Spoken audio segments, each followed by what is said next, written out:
So, if we're ready, and this is called American Politics. Topical. It's only a short one, bit of fun.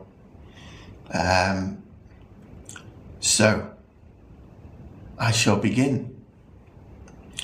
The Rampant Horse was a sort of pub that made you feel right at home. If your home was a shack that had just about survived a hurricane. A pub for which the words well worn could have been invented. Slap bang in the middle of the Longcroft estate in Yorkshire, it had seen its fair share of battles. The low beams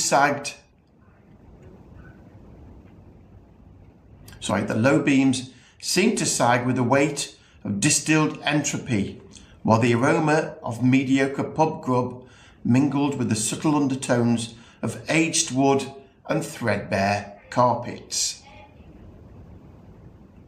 On this particular evening, Dave and Vinny settled into their usual spots at the bar. A couple of pints in front of them and the faint hum of chatter surrounding them.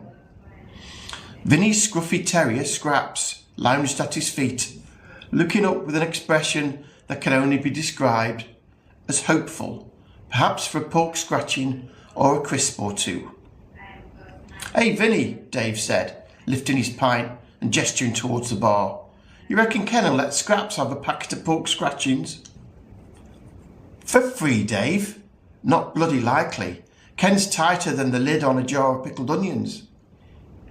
Ken the barman was a grumpy bastard, his brow perpetually furrowed as he wiped down the bar with a cloth that was so filthy all it did was redistribute the muck. He caught the tail end of their conversation and shot them a look that could curdle milk. "Keep that mutt away from my bar. Last thing I need is a flea-ridden mutt sniffing around the beer pumps. Health and safety would close me down," Ken grumbled, plopping a pint in front of a new customer, Lecherous Lee, a local who had a penchant for unsolicited comments and not so subtle flirting.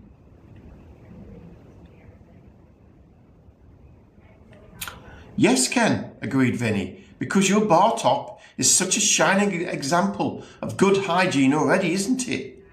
Dave chuckled. Ken ignored them and turned to Lecherous Lee. "Evening, Ken," Lee said, with a wink that was entirely too enthusiastic. "You should get a dog, mate. Might brighten your mood a bit." "Or it might bite you, Lee," Ken replied, giving Lee a look that said, "You've got your beer, now piss off. Don't expect conversation from me." "Speaking of brightening moods, are you lads keeping an eye on the American election?" Lee said, leaning in conspirationally.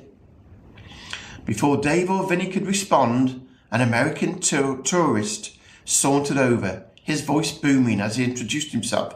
"Hey there, folks. I'm Bob from Florida. What's the crack in this quaint little pub?" Ken rubbed his hands together.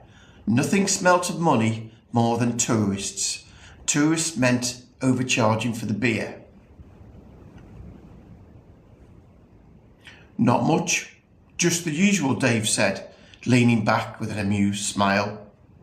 "I guess our politics can seem strange to you folks over here in little old England." Vinny raised an eyebrow, trying to stifle a laugh. "Strange, mate? You think your country's strange? I could show you things that would make your hair curl." "What do you Brits make of Donald Trump? He'll make a great leader." "Again," Bob said. Dave looked at Vinny. Vinny looked at Dave. Dave started, being careful to be diplomatic. "Well, he strikes me as being as mad as a fucking hatter, to be honest, pal." Vinny chirped in, "And that's on a good day."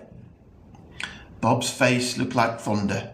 For a moment, then he burst out laughing. "You Brits and your sense of humour." "I think they were being deadly serious, Bob," said Ken, who couldn't even spell diplomacy. Lee joined in. I call him the screaming Mimi, because it's all me, me, me, me. The big orange baby. He makes even Boris Johnson look like a fucking statesman. Everyone except Bob cracked up laughing at this. Bob had a puzzled frown on his face. So you think we're in trouble come November 5th?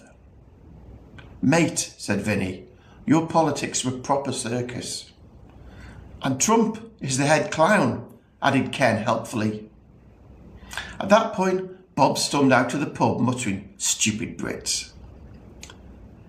If he didn't want an opinion, he shouldn't have come to a pub in Yorkshire, said Lee.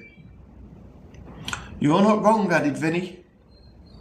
And they continued to chat. Scraps suddenly perked up, spotting a particularly juicy piece of pork scratching that Ken's none too thorough cleaning regime had missed.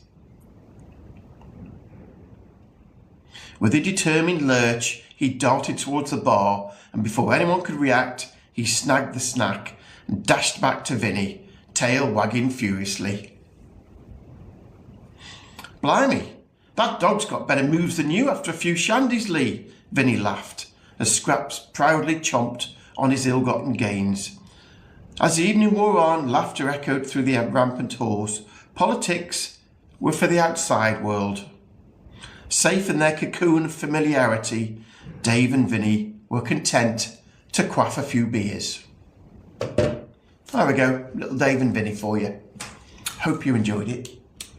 And that really would be what happened to any American tourist that went into the Rampant Horse.